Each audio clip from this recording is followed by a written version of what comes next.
자, 우리 계시록 2장, 3장, 7교회에 대한 말씀을 나누고 있습니다. 그것은 교회의 역사의 하나의 예언이다. 그 내용은 사실 또 마태복음 13장에 천국 비유에 설명하고 있는 거하고 일치하고 있습니다. 어제는 세 번째 버가마 교회에 대한 말씀을 나눴습니다.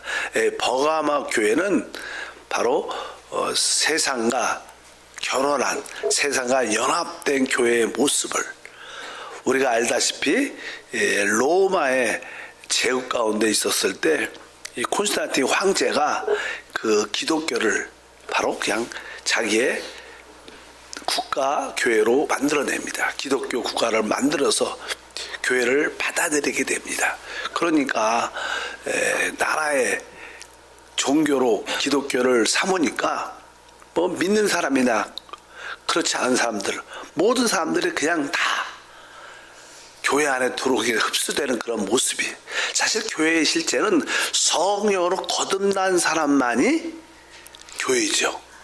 그러나 그냥 뭐 태어나면 우리는 나라는 기독교 국가니까 다 믿어야 된다 이렇게 말하니까 교회 안에 많은 것들이, 세상 것들이 들어올 수밖에 없는 그런 상황이 돼서 바로 결국 이 교회가 세상과 연합된 그런 모습을 가지게 됩니다. 그래서 우리 주님께서는 날성검을 가지고 말씀하십니다. 왜? 이 교회와 세상과 분리되고 구분된 거룩한 모습이 있어야 되는데 그런 모습이 없기 때문에 주님은 바로 좌우의 날성검을 가지신 이가 우리에게 말씀하신다. 그렇게 기록되어 있습니다. 이 교회에 어떤 문제점의 두 가지를 말씀했죠. 어저께 다시 한번 보겠습니다. 2장 14절에 그러나 내게 두 가지 책망할 것이 있나니 거기 내게 발람의 교훈을 지키는 자들이 있도다. 발람이 발락을 가르쳐 이스라엘 자손 앞에 걸림돌을 놓아 우상 제물을 먹게 하였고 또 행음하게 하였느니라. 뭐 세상과 연합된 모습을 갖게 되니까 당연하게 세상이란 우상을 숭배하게 되고 영적인 행음을 하게 되는 그런 모습을 가지게 됩니다. 뭐 교회 안에도 이게 세상과 연합된 교회의 모습을 가지게 되면 우리 주님께서 바로 우상 제물을 먹고 있다고 말을 하고 또 한편적으로 바로 행음한다 이렇게 표현을 많이 합니다.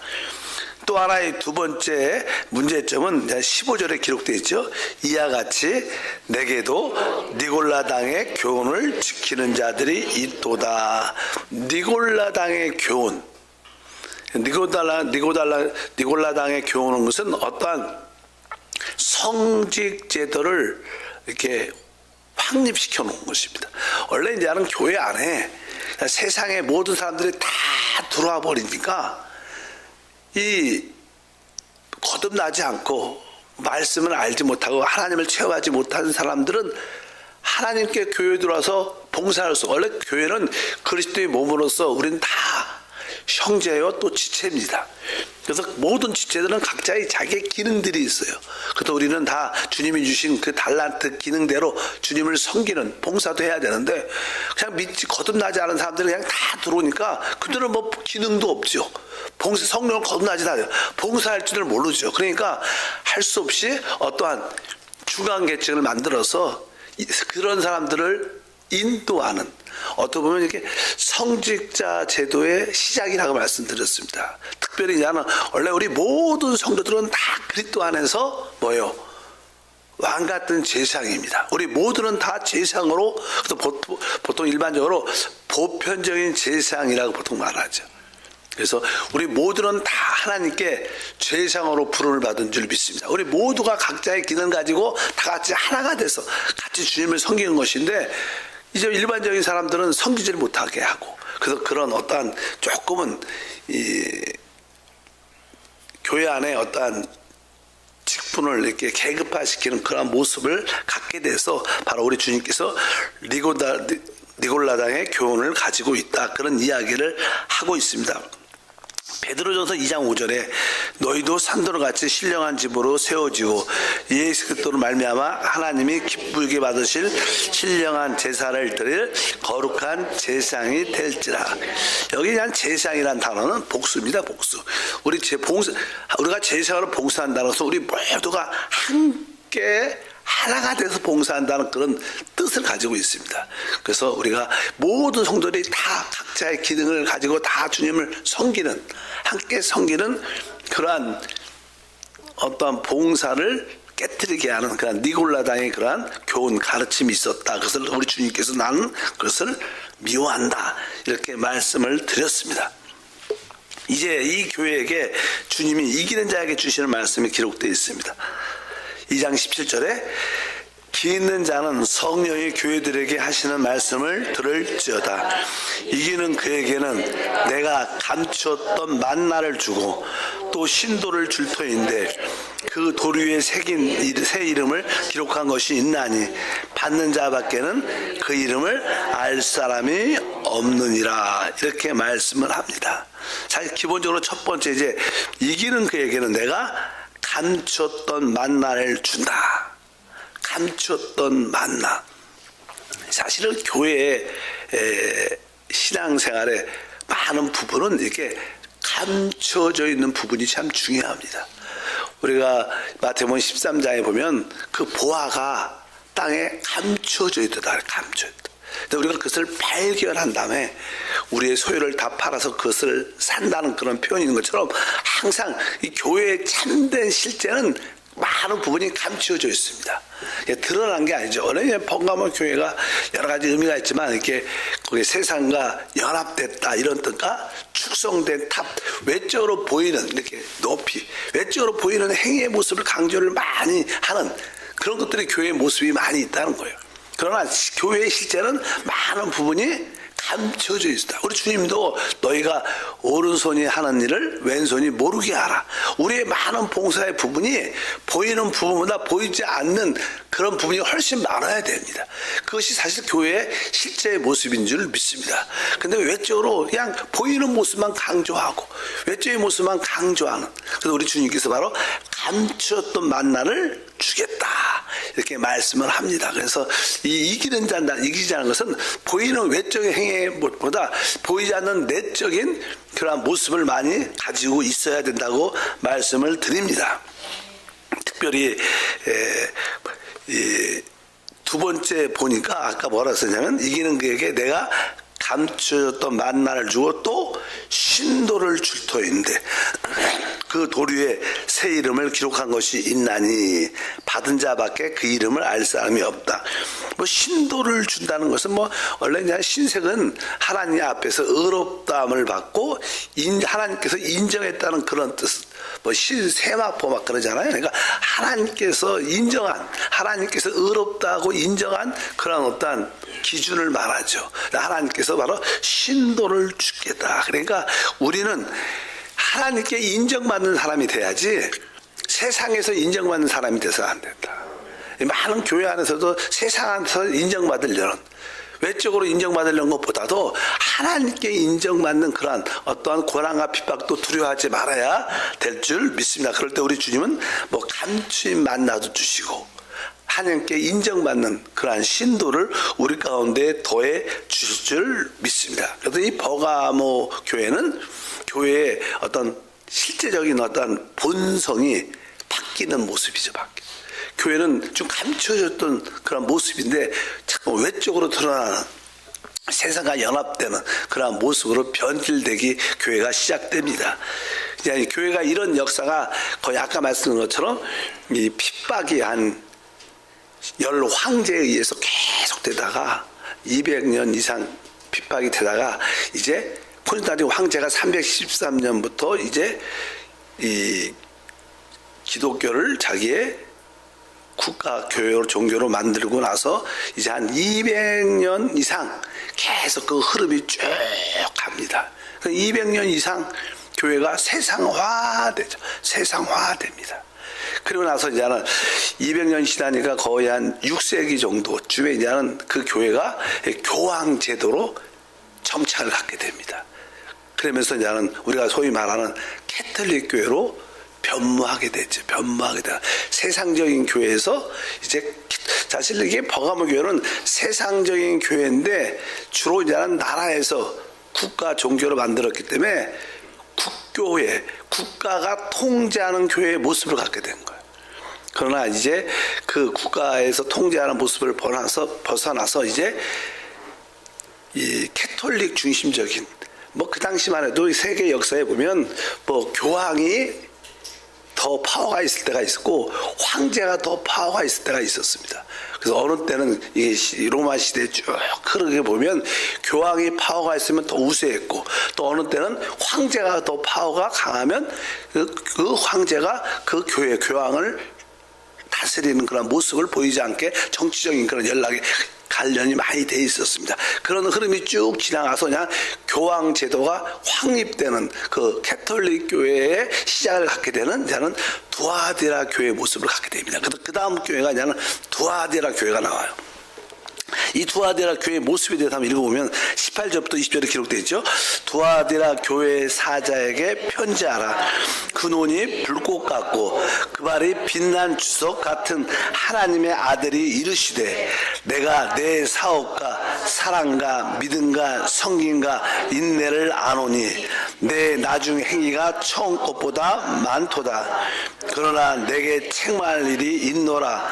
자칭 선지자라는 여자 이세벨을 내가 용납함이니 그가 내 종들을 가르쳐 깨어 행음하게 하고 우상의 재물을 먹게 하는도다. 이제 두아디라 교회 아까 말씀드린 것처럼 바로 6세기부터 교황제도가 확립되면서 교회 캐톨릭 교회가 오랫동안 이제 1000년 동안 이끌어가게 됩니다. 그 교회의 모습을 말합니다. 근데 이 교회는 사실 우리가 알다시피 여자 이세벨을 용납했다. 그래서 여자 이세벨은 이스라엘의 아합 왕의 그 부인 왕비인데 이 왕비가 이방인 여자였어요. 그 이방인 여자가 왕비로 삼았는데 그 여자가 그냥 이교도 다른 신을 뭐 이방 신을 섬기고 믿는 그 여자를 왕비로 취하니까 자기가 믿는 그 이교도의 신을 가지고 들어와서 이스라엘 백성들에게 그것을 섬기게 하는 그런 사건이 쭉 기록되어 있죠. 이스라엘 역사에 보면. 그러니까 이제 그 이세벨의 가르침. 근데 다른 말로 세상적인 그러한 종교의 모습을 그 이스라엘 백성들에게 가지고 와서 교회가 이제 문제가 생기게 되는 거. 알다시피 여기에 이세벨은 우리가 늘 캐톨릭의 핵심적인 그러한 사상은 그냥 마리아 사상이죠. 마리아를 선지자로 받아들이게 되죠. 그래서 뭐 캐톨릭 교회 가면 항상 예수는 별로 안 보이고 예수는 뭐 어린아이처럼만 보여요. 이분이 하나님이신데 사실 그렇잖아요. 근데 거기는 뭐 캐톨릭 가면 항상 마리아가 중심이죠. 그냥 마리아가 작은 어린 예수를 품고 있는 그런 모습으로 그냥 상징되면서 마리아의 그 가르침을 이교도의 가르침을 그냥 가지고 오는데 그래서 아까 뭐라고 써있냐면 18절에 두아디라 교회의 사자에게 편지하라. 어떤 분이 말씀해요? 그 눈이 불꽃 같고 그 발이 빛난 주석 같은 하나님의 아들이 이르시다. 하나님의 아들이 말하는 우리의 신앙생활은 하나님의 아들 그리스도를 섬기는 거죠. 근데 자꾸만 이 마리아를 강조, 그 이세벨의 그 여자 이방인 선지자의 그런 것을 강조하니까 아니다. 하나님의 아들이. 근데 바로 이 눈이 불꽃 같다니까 이 교회를 하나님이 심판한다. 이 캐톨릭 교회는 이제는 주님이 오실 때까지 계속 영적인 음녀의 어미로 남아있죠. 지금도 이제는 캐톨릭이 있잖아요. 그래서 뭐 이렇게 종교 통합도 캐톨릭이 앞장서서 계속 진행하고 있고, 이런 모든 것을 다 이 음녀의 그 실제적인 모습을 캐톨릭 교회라고 실제로 말씀을 합니다. 그래서 이 마태복음 13장 33절을 보면 그 천국 비유에서 이 교회의 역사에 대한 설명 중에 이렇게 이야기를 하죠. 또 비유로 말씀하시되 천국은 마치 여자가 가루 서말 속에 갖다 넣어 전부를 불붙게 한 누룩 같다. 여기서 나오는 한 여자는 바로 그 이세벨의 가르침, 지금으로 말하면 이렇게 마리아의 그 가르침을 그 참된 교회 진리 안에다가 섞어요. 그 누룩이 돼갖고 뻑뻑해갖고 뭐 거기에 또 진리는 있죠. 진리는 있지만 거기에 누룩이 섞여져서 아주 부풀어지는 그런 가르침을 주기 때문에 우리 주님이 기뻐하지 않는 그런 모습을 가지고 있습니다. 그래서 그 여자 이세벨을 용납했기 때문에 주님께서 봐라 다시 한번 20절에 기록되어 있죠. 그러나 내게 책망할 일이 있다. 그러면서 아까 뒷부분에 내 종들을 가르쳐 행음하게 하고 우상 제물을 먹게 하였다고 말씀을 합니다. 뭐 사실은 신약 성경에서 여자들의 가르침을 원칙적 영적인 원칙으로는 대개 교회에서 초대교회 같은 경우에는 허락하지 많이 않았습니다. 뭐 지금 시대는 우리 조영기 목사님도 옛날은 이 시대는 진짜 주님에 대한 사랑과 헌신이 여자들이 훨씬 높죠. 많은 부분에 대해서. 그렇기 때문에 여자의 사역자들을 사용하지 않으면 교회에 많은 손실이다. 그런 이야기도 옛날에 하셨던 기억이 나요. 근데 이제 초대교회 보면 이제는 여자분들이 이제는 어떤 권위가 돼서 교회를 이렇게 이끌어가고 주도적으로 뭘 이끌어가면 많은 문제가 발생하기 때문에 그것을 좀 이렇게 제재시키는 그런 모습이 많이 기록. 사도 바울은 그렇게 말을 많이 했었어요. 우리 예를 들어서 디모데전서 2장 12절에 이런 말씀이 기록되어 있어요. 여자가 가르치는 것과 남자를 주관하는 것을 허락하지 아니하노니 오직 조용할지라. 아마 뭐 그 당시도 그냥 여자 바람이 센 것 같아 교회 안에. 그러니까 막 너무 이렇게 앞에서 나서고 여러 가지 많은 문제를 일으키니까 조금 잠잠하고. 바로 이게 여자가 가르친 것을 허락하지 않는다. 근데 사실 그냥 교회의 위치는 여자입니다. 교회의 머리는 그리스도 남자죠. 우리 주님이셔요. 근데 우리 교회에는 항상 여자의 위치에서 항상 머리신 그리스도를 따르는 그런 것이 우리의 신앙생활인데 교회가 먼저 앞장서서 교회가 주관해서 우리는 성령이신 그리스도가 말씀한 걸 들어야 돼요. 교회가 하시는 말씀을 들을지어다 이렇게 써있지는 않아요. 나중에 계시록에 이제는 성령과 교회, 성령과 신부가 함께 말하지만 그때는 완전 연합이 되니까. 그러나 이 세상에서는 사실 성령이 교회에게 하시는 말씀을 들을지어다. 교회는 성령이 하시는 말씀을 그리스도 하나님 말씀을 들어야 돼요. 근데 이제 캐톨릭의 주제는 뭐냐면 바로 교회가 하나님의 말씀을 들어, 교회가 모든 성도 교회 말을 들어라 이렇게 강조를 많이 합니다. 그래서 우리가 이 캐톨릭의 근본적인 두 문제가 있다 그랬죠. 하나는 교황의 권위가 하나님 말씀보다 훨씬 높아요. 성경보다는 교황 권위가 훨씬 파워하고 그 다음에 교회의 전통이 훨씬 중요합니다. 캐톨릭의 전체적인 흐름은 그렇습니다. 그래서 캐톨릭은 주로 그냥 교회가 이렇게 명령했다. 교회가 이렇게 했다. 교회의 말을 들어야 된다. 교회의 말을 듣는다. 이걸 강조를 많이 하는데 이런 그런 이 교회의 여자의 위치를 좀 이렇게 지나쳤다. 이런 의미에서 저는 아까 여자의 가르치는 거, 이 교회는 영적으로 여자의 위치입니다. 또 항상 우리 뭐 여자 사역자들도 많잖아요. 이 시대에. 그럴지라도 항상 이게 자기의 위치를 어느 정도는 이렇게 인식하는 게, 내가 여자의 위치다. 그래서 우리가 초대교회도 다 이렇게 수건을 썼잖아요. 수건을 쓰는 이유는 내가 뭐예요? 머리가 아닙니다. 그것을 고백하는 겁니다. 우리 옛날에 조영기 목사님과 최하실 목사님이 같이 사역을 하셨을 때도 최하실 목사님 같은 경우는 막 거의 다 이렇게 머리에 이렇게 모자를 늘 썼어요. 이쁘려고 쓴 게 아니라 나는 네 머리가 아니다 그런 모습. 뭐 지금도 캐톨릭 교회 가면 이렇게 머리에 두건을 쓰잖아요. 써갖고 이 머리가 아닌 것을 이렇게 고백하는 그런 모습이 있습니다. 그러니까 우리가 여자의 지금 이 시대의 여자의 사역자들도 나름대로 어떠한 위치를 분별할 수 있어요. 그래야 그것이 하나님의 축복의 흐름에 큰 역사가 나타날 줄 믿습니다. 저는 옛날에 요즘에는 우리 교단도 여자분들에게 여자 사역자들에게 목사 안수를 다 주게 돼 있어요. 법이 바뀌었어요. 그래갖고 이제 요즘에는 여자 목사도 많이 세워지고 사역을 많이 하시죠.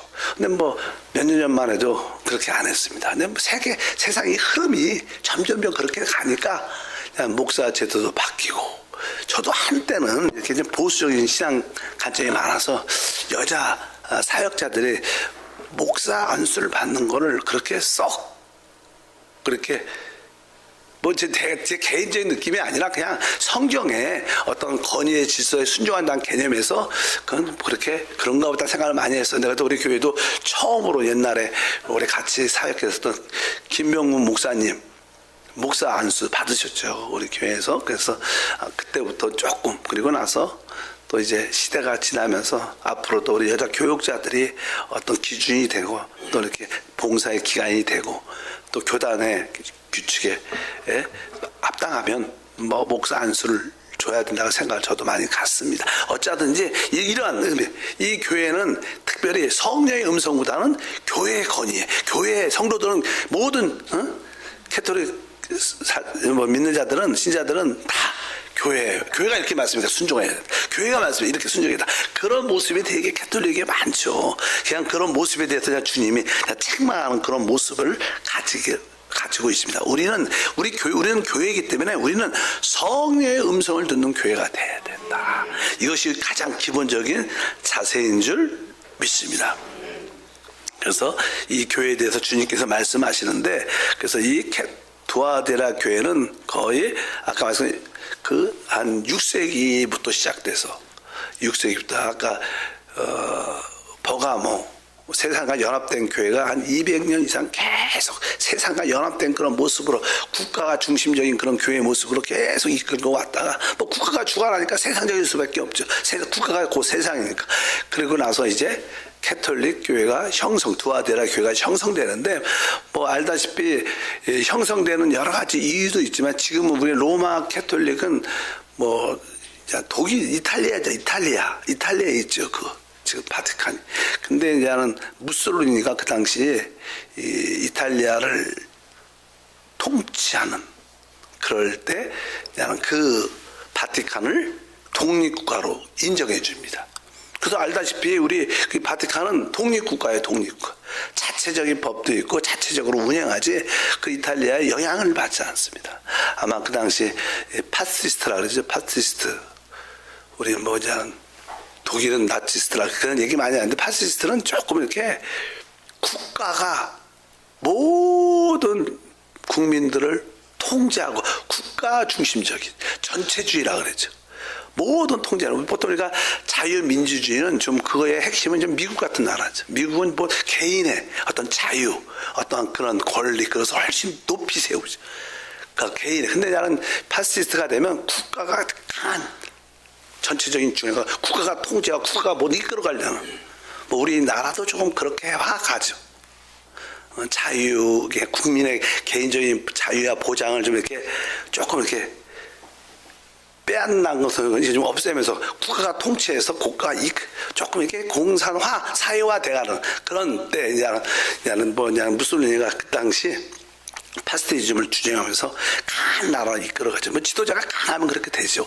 그렇게 모습을 많이 갖게 되는데, 그때 이 바티칸을 독립국가로 세워주면서 아주 캐톨릭이 확실하게 뿌리를 내리게 되는 그런 모습을 가지게 됩니다. 그래서 지금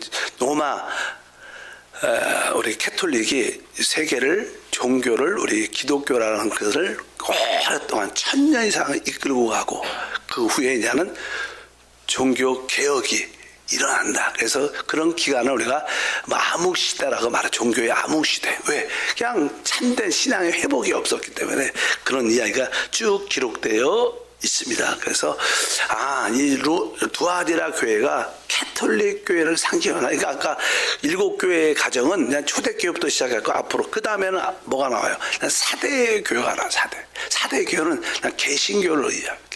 캐톨릭에서 저는 하나님이 좀 이렇게 그 교회를 싫어하고, 그러니까 거기에 반향해서 이제 그것을 종교개혁을 일으켜서 거기서 새로운 바람이 불게 돼서 이제 소위 이제 프로테스탄트 교회들이, 우리 같은 교회들, 일반적인 다 캐톨릭이 아니면 대부분 프로테스탄트 안에 속한 교회들이 나오게 됩니다. 그런 이야기를 뭐 다음 주에 하겠습니다. 하나님 감사합니다. 이 교회의 전체적인 역사를 보게 도와주시고, 우리가 어떠한 위치에 속해 있는가 또 보게 도와주시고, 오늘도 믿음으로 승리하게 도와주시고, 귀한 예물도 심습니다. 우리의 믿음을 받아 주옵소서. 주 예수 이름으로 기도함나이다. 아멘.